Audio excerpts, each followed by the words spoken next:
Hello. Hello, everybody. Bonjour.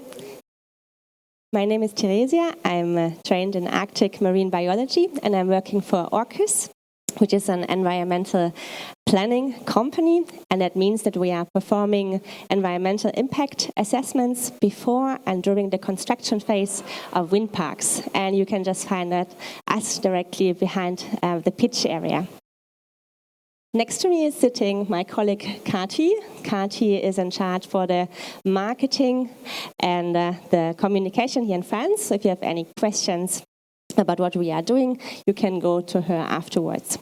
The topic of the presentation is about the impacts of hydrogen storage on the environment.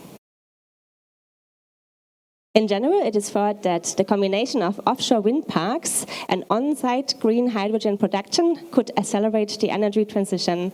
And as Jules Verne already said, the water is the coal of the future, and tomorrow's energy is water that has been decomposed by electric current. The elements of water, thus decomposed hydrogen and oxygen, will secure the Earth's energy supply for the unforeseeable future. So Jules Verne already had a good idea what the future is bringing and what we have to do. So to gain hydrogen, electricity is used to separate water into oxygen and hydrogen, which means that we are turning electric energy into a chemical energy. And this chemical energy can be then stored and transported as a gas or as a fluid. And as this process of electrolysis is performed offshore and with the electricity produced by wind parks, the gained hydrogen is seen to be CO2 neutral, so it's climate friendly, and therefore the green or the hydrogen is called green hydrogen. But now let's have a look on the impacts of hydrogen storage. So the presentation is structured on the effects during the construction phase and also what we can do to protect the environment during the construction phase. And then the second part is looking at the operating phase and the preventions we can do to minimize the effects.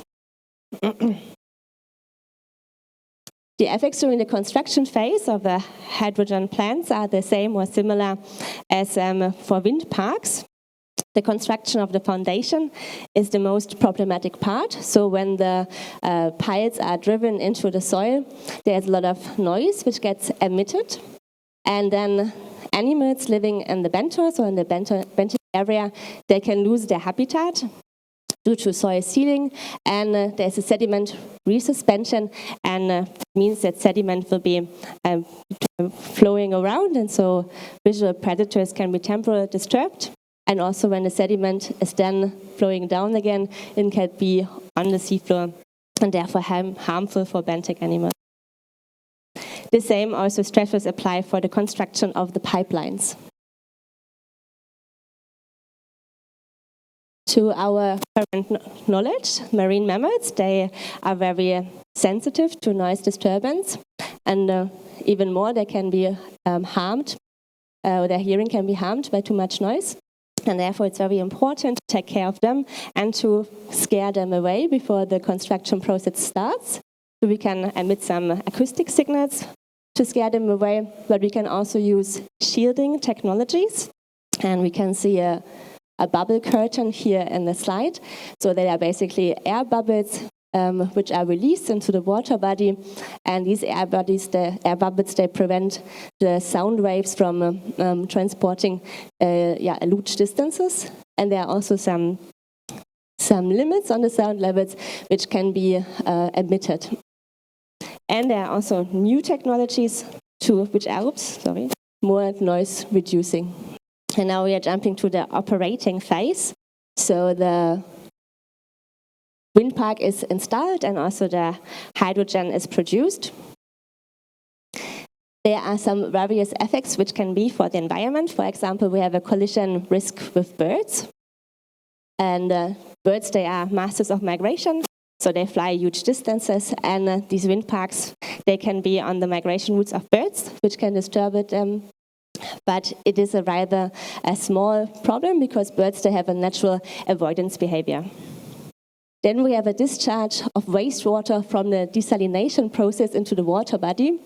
For the electrolysis, so to gain hydrogen, we need fresh water. That means the salt from the water, from the marine water, has to be expelled. And in the end, we have a wastewater, which is really highly concentrated in salt, which is called the brine, and the brine will be discharged into the environment. As this brine has a higher concentration and a higher density, it will then sink down to the bottom of the ocean, and therefore can be a disturbance as well for the venters. And then we also have a withdrawal and recirculation of the cooling water.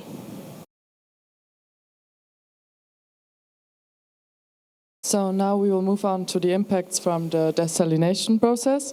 The highest effect might have the brine. So brine is water which is strongly impregnated with salt. And as the density of brine is higher than the surrounding salt concentration, it will sink directly to the seafloor. It can disturb benthic organisms, and so far we don't dispose of any other insights on what happens when marine water is enriched to such an extent with salt. So we don't have any other examples to refer to in order to gain more knowledge about what happens to the marine environment. And other to that, the use of chemicals might cause damages to the marine environment. The used chemicals may enter the water body, for example, when the brine is discharged. So chemicals used during the process may enter the water body as well.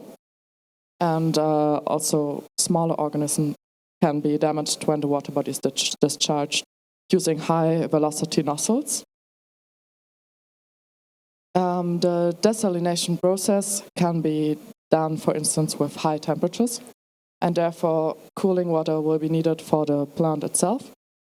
And when sucking in the cooling water, small organisms can be taken from the environment, like fish or fish larvae, eggs, zoo, as well as phytoplankton in various ways.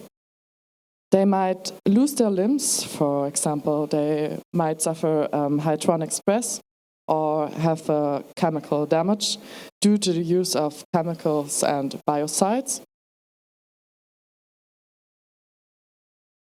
When the water is then discharged again, there will be an increase of the water temperature, especially near to the discharge point. And this can lead to a high biomass and an increase in the oxygen consumption at this place, and can even result in oxygen deficiency. This can be especially harmful for organisms which only have a small temperature range where they can exist. But there are respective protection and prevention measures which can help in order to reduce such kind of risk, for sure. So, for example, in order to help the birds, an appropriate lighting of the plant and the wind turbines is necessary. Of course, they have their natural avoidance behavior, so they might just fly around or pass by.